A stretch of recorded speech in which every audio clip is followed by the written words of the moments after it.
VNC nagpaalam sa akin, at isang love team nanganganib mabuwag.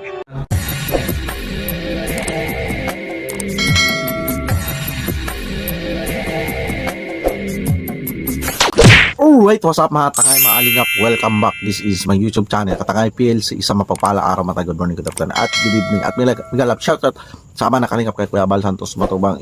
Subscribe natin, panoorin natin, like, and share natin. Andun is-skip ng mga vlogs Kuya Bal at nakakatid na. Kung hindi ka pa nakasubscribe natin, panoorin natin, like, and share natin. Andun is-skip at kay Kalingap, para kung hindi ka pa nakasubscribe, subscribe natin mga Kalingap. Like and share natin, andun skip as mga beneficiary na. At dito nga tayo mag-reaction sa EDC at dito patungkol kay Beyonce. At may love shout sa EDC marathoners, EDC supporters at Team Kalingap supporters at kay Pugumbero Tikram at kay Ka-Business Official Papadis TV. Kung hindi ka pa nakasubscribe, subscribe na rin, panoorin natin, like and share natin, andun skip mga idol mga guys. At hindi ka pa nakasubscribe sa aking munting YouTube channel Katangay PLC at FB page Katangay PLC itong share at Facebook ko Katangay PLC. Active ko din ako dyan mga idol mga guys. So alright mga idol mga guys, dito nga mag-reaction tayo dito sa vlog ng Kalingap TV idol dito sa patungkol kay Beyonce, mainamin mo nagpaalam. At dito ano kaya yung pinagpaalam ni Beyonce. At dito mga idol mga guys, samahan niyo ako at mag-reaction tayo. VNC nagpaalam sa akin, at isang love team nanganganib mabuwag. Pero bago yun mga Kalingap ay pag-usapan muna natin ang tungkol kay VNC mga... So dito mga idol mga guys, panoorin na muna natin ang buong video na ito bago tayo mag-comment o mambas. Diba mga idol? Bakit kaya nagpaalam si Beyonce dito mga idol mga guys? Panoorin natin ang buong video at tara, samahan nyo. Mga Kalingap na kung saan isa si VNC ang naapektuhan na rin sa mga nangyayari ngayon.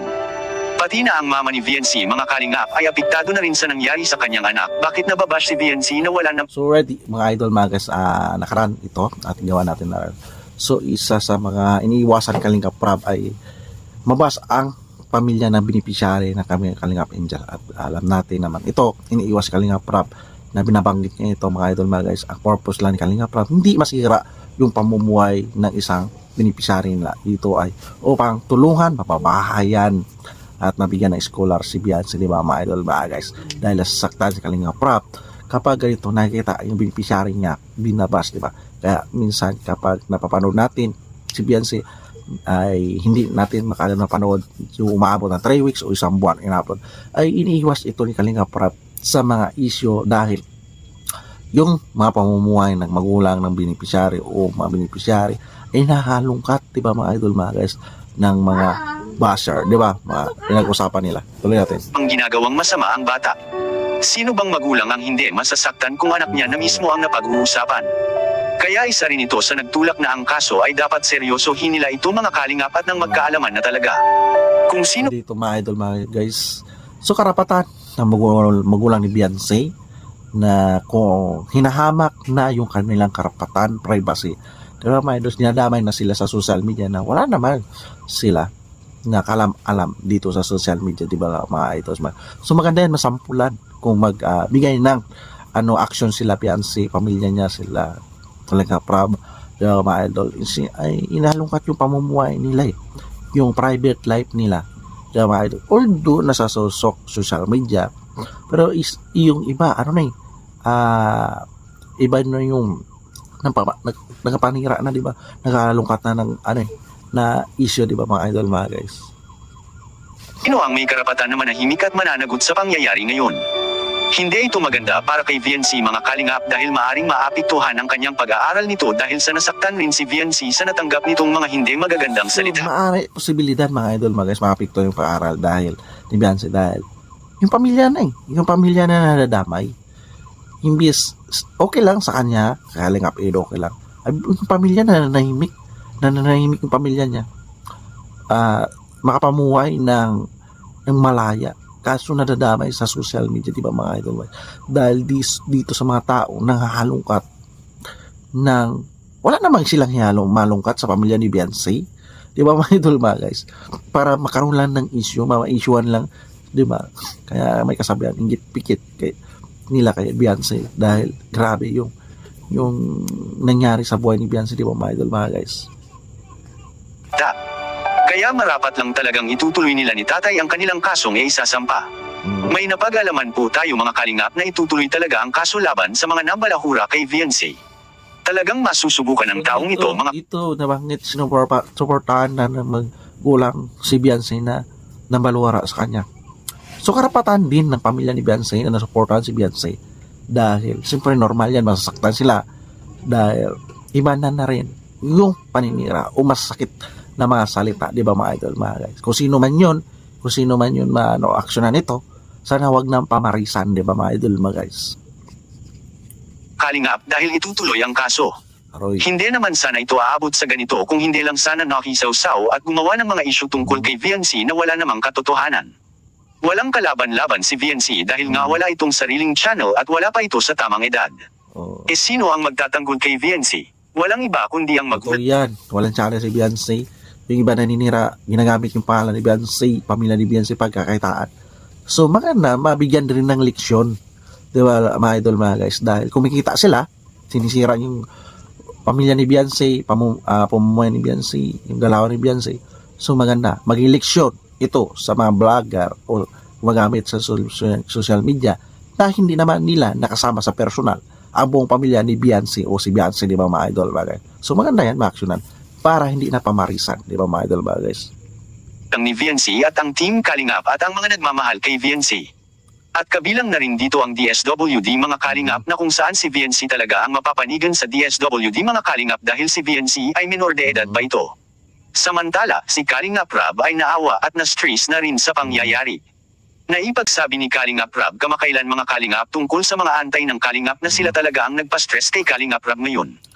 Dahil binabanatan ng mga beneficiary ni Kalingap Rab. Nang walang kalaban-laban, kaya nakiusap si Kalingap Rab na wag sa kanyang mga beneficiary maglabas ng sama ng loob bakit hindi na lang anya sa kanila mismo maglabas ng sama ng loob. Ganyan Yung ka beneficiary, mga idol, mga guys, walang kamuang-muang sa social media. So, although pinapaalam ni Kalingap Rab, pero ang cargo kasi dyan si Kalingap Rab pa rin. So, normal yun si Kalingap Rab. Dinipisa niya si Beyonce. Si beneficiary niyan.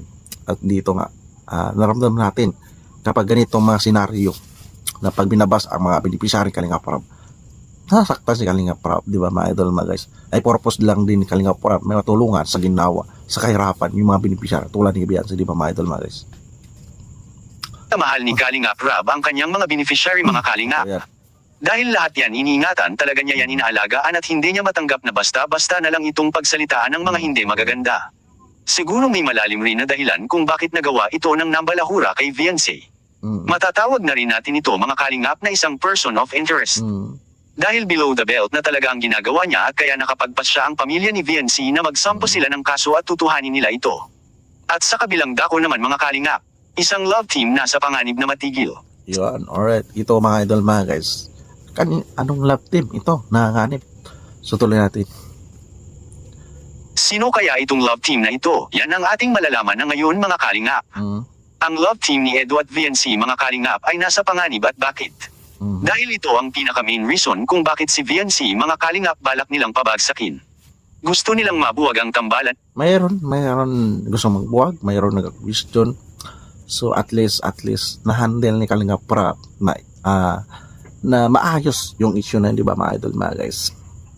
So na-interview na rin ni Kalingap Rab bawat magulang ng mga beneficiary, mga Kalingap Angels na ano natin sa mga vlogs na hindi naman sila pinipilit, di ba mga idol, mga guys? Ito ay may basbas ng magulang na mag-tandem o love team, di ba mga idol, mga guys? So mga idol, mga guys, natin mahawak o kontak ng mga nanonood o manghusga, di ba mga idol, mga guys? Ganon talaga sa panahon kapag trending talaga si Kalingap Rab at lahat ng mga beneficiary niya ay kinaingitan talaga mga idol. Hindi maiwasan yan. Alam ni Edo at VNC kaya gumawa sila ng mga hindi magagandang salita laban kay VNC. Alam na alam kasi nila mga Kalingap kapag masyado nang mainit ang issue ay maaring pansamantala na ititigil muna ni Kalingap Rab ang pag-vlog sa mga ito mga Kalingap. At kapag nangyari yun maaring mabuwag muna pansamantala hindi sa totoong buhay kundi mabubuwag sa pag-vlogs pansamantala kapag mainit pa ang issue.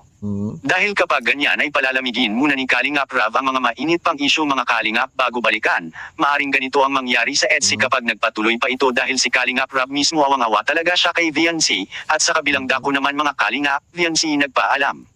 Ano kaya ito? Nagpaalam si VNC kay Kalingap Rab na tutuhanin niya na ang kanyang naging desisyon tungkol sa kasong isasampa. Anong masasabi niyo po tungkol dito? Please comment and God bless you all. Yan man pala mga VNC idol, mga nagpaalam sa akin. At isang isang pala mga idol mga guys, nagpaalam si Bianci kay Kalinga Prab. Pero ma-action na rin, siyempre normal yon.